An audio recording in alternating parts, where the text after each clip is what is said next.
오늘은 조금 특별한 이야기를 나눠보고 싶습니다. 삶과 죽음에 대한 이야기입니다. 산업고도화는 인간에게 물질적인 풍요를 가져다 준 반면 정신적 여유와 안정을 앗아간 면도 없지 않지요. 대부분의 사람들은 부를 축적하는데 많은 시간을 소비합니다. 따라서 물질적 부에 비해 정신 건강은 가볍게 여기는 경향이 심합니다. 웰빙이란 이러한 현대 사회의 병폐를 인식하고 육체적 정신적 건강의 조화를 통해 행복하고 아름다운 삶을 추구하는 삶의 유형이나 문화를 통틀어 일컫는 개념입니다. 몸과 마음, 일과 휴식, 가정과 사회, 자신과 공동체 등 모든 것이 조화를 이루어 어느 한쪽으로 치우치지 않은 상태가 웰빙이라고 할 수 있습니다. 그렇다면 웰다잉은 무엇일까요? 최근에 웰빙과 함께 안락사 논쟁에서 촉발된 웰다잉에 대한 관심도 높아지고 있습니다. 웰다잉이란 준비된 죽음, 아름다운 죽음을 선택하는 것을 말합니다. 죽음을 기꺼이 자연적인 현상으로 받아들이는 것입니다. 또한 인간의 생명에 대한 유한성을 정신이 맑을 때 인식하여 누구나 맞이하는 죽음이 나에게도 올 것이라는 점을 깨닫는 것이죠. 그리고 죽음이 언제 오더라도 후회스럽고 비통한 죽음이 아니라 아름다운 죽음을 맞이하는 것입니다. 라틴어 메멘토 모리는 내가 죽는 것을 기억하라는 뜻으로 항상 죽음을 염두에 두고 살아가라는 뜻이라고 합니다. 웰빙에서 이어지는 웰다잉은 잘 살고 잘 마무리하는 인생의 전 과정을 말하는 것으로 그 의미가 서로 통한다고 할 수 있습니다. 웰다잉은 살아있는 동안 남은 삶을 가장 소중하고 아름답게 보낼 수 있도록 준비한다는 점에서 죽음이 문제이기보다 삶이 문제에 더 가깝다고 할 수 있습니다. 사람이 태어남이 있으면 결국 마지막은 죽음으로 귀결되겠지요. 후회 없는 인생을 살기 위해 누구나 애쓰지만 결국 죽음을 목전에 두고 후회가 없는 사람은 없을 겁니다. 우리는 오늘을 살아가면서도 죽음을 기억해야 합니다. 그래야 놓치면 안 되는 소중한 것들이 무엇인지 똑바로 바라볼 수 있습니다. 그것이 후회가 적은 삶을 살 수 있는 방법이 될 것입니다. 한 호스피스 병동에서 오랫동안 일하면서 죽음을 앞둔 사람들의 이야기를 들어온 간호사의 이야기를 들려드리겠습니다. 삶의 끝자락에서 많은 사람들이 비슷한 후회를 한다는 사실을 알게 되었다고 합니다. 첫째, 자신이 원하는 삶을 살지 않은 것. 이것은 환자들이 죽기 전 가장 많이 했던 후회라고 합니다. 환자들 대부분이 자신이 죽기 전까지 무엇을 하고 싶은지, 진짜 꿈이 무엇인지조차 깨닫지 못했다고 합니다. 많은 사람이 자신이 아닌 남을 위해 산다는 것을 깨닫지 못합니다. 주변 사람들의 기대에 부응하기 위해 타인에게 더 좋은 평가를 받기 위해 산다면 삶은 불행해질 수밖에 없습니다. 그리고 그것은 죽음을 목전에 두고서야 자신이 진짜 원하는 삶을 살지 못했음을 깨닫고 후회하게 됩니다.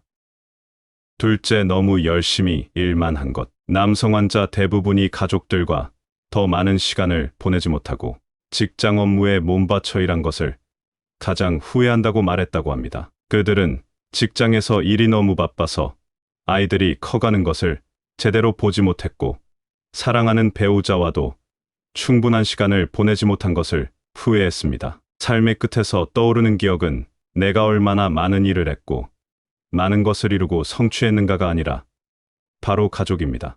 우리는 나에게 더 소중한 것이 무엇인지 알면서도 행동은 반대로 하는 경우가 많습니다. 그것은 결국 후회로 남게 됩니다. 셋째, 자신의 감정을 솔직하게 표현하지 못한 것. 자신의 감정을 솔직하게 표현하지 못한 것이 환자의 증세를 더 악화시킨 경우가 많았다고 합니다. 죽음이 가까운 사람들은 더 이상 수동적인 삶을 살지 않습니다. 하고 싶은 일은 모두 하고 하고 싶은 말도 모두 말하게 된다고 합니다. 한국 사람들은 자신의 감정을 밖으로 표현하는 것을 굉장히 어려워합니다. 그래서 힘들어도 화가 나도 꾹꾹 눌러가며 참고 살아갑니다. 나 한 사람 참으면 모든 일이 잘 되겠지 하는 생각과 남의 눈치를 보느라 정작 자신의 감정은 숨기게 되니 결국 화병이 생기겠죠. 화병은 한국 사람들에게만 있는 병이라고 합니다. 그러니 하고 싶은 말이 있다면 솔직하게 표현하는 연습을 많이 하세요. 죽음이 아직 가까운 사람이 아니더라도 항상 솔직한 삶을 산다면 마지막 순간에 후회할 일을 하나라도 줄일 수 있지 않을까요?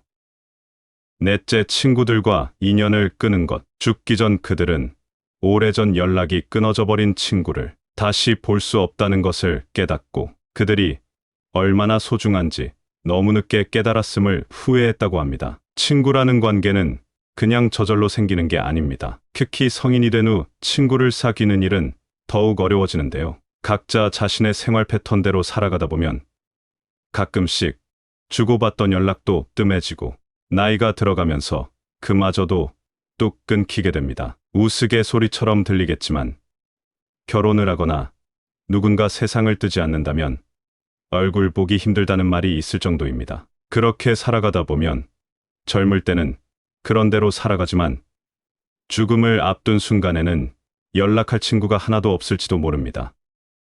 다섯째, 행복을 선택하지 않은 것. 대다수의 환자들이 행복은 자기 자신이 만드는 것이란 걸 깨닫지 못했다고 합니다. 변화를 두려워하고 타인의 눈치를 보며 만들어낸 삶의 습관들이 진정한 행복을 막았기 때문이라고 합니다. 행복은 누군가 가져다 주는 것도 아니고 가만히 있으면 거저오는 것도 아닙니다. 내 선택의 문제입니다. 많은 사람들이 행복을 선택할 수 있다고 생각하지 못합니다. 아무리 힘들어도 견뎌야 한다.